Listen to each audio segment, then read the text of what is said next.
For those of us who may need to go back to 8th grade U.S. history classes for a refresher, what does the 12th Amendment say about our election process? Well, it's really a combination of Article 1, Article 2, the 12th Amendment, and also some federal statutes. But basically, in combination, they all say this: Congress shall meet on January the 6th at 1 p.m. Eastern Time. The President of the Senate shall preside over Congress on the floor of the House of Representatives. The states in alphabetical order shall report their certified electoral college results. However, if one congressman combined with one senator object to any state's submission of electoral college votes, that triggers a floor vote in the House and a floor vote in the Senate on whether to accept or reject that state's electoral college submission. And we have to do that within 2 hours of the submission and objection. What would be the criteria for a U.S. House representative or for a senator to want to reject a state's electoral votes? Well, hopefully it would be something substantive, but there is no standard in the law, so Congress could do it for any reason they wish. Are you hearing from some of your colleagues that this is an option that they may want to pursue, given all the fraud allegations we've been seeing in a lot of these battleground states? Well, let me be clear. I'm already persuaded that if only legal ballots cast by eligible American citizens were counted, that Donald Trump won the Electoral College. I'm convinced of that from the evidence that I have seen, both direct and circumstantial. That having been said, most of my colleagues are in a wait-and-see mode.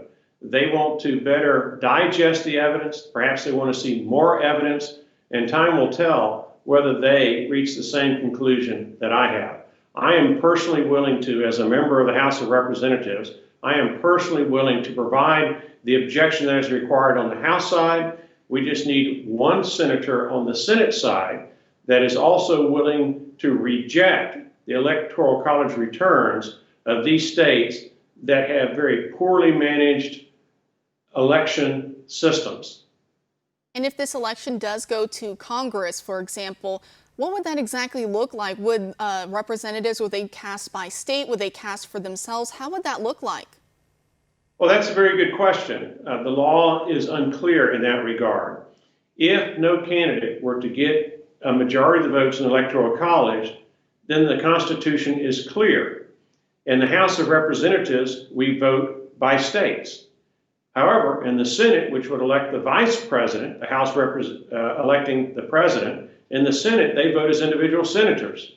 So it'd be 100 votes cast over on the Senate side, 50 votes cast on the House side, and we would continue to vote on presidential candidates until such time as one candidate got 26, a majority of the votes of the state delegations. Now, interestingly, as of this moment, 26 state delegations are governed by Republicans, with a potential 27th depending on the outcome of one race in Iowa. 20 state delegations are governed by majority Democrats, with the remainder being tied 50-50, where half are Republican and half are Democrat. That is one option, where we would vote by state delegations on accepting or rejecting Electoral College votes, but we might vote a majority out of our 435 congressmen.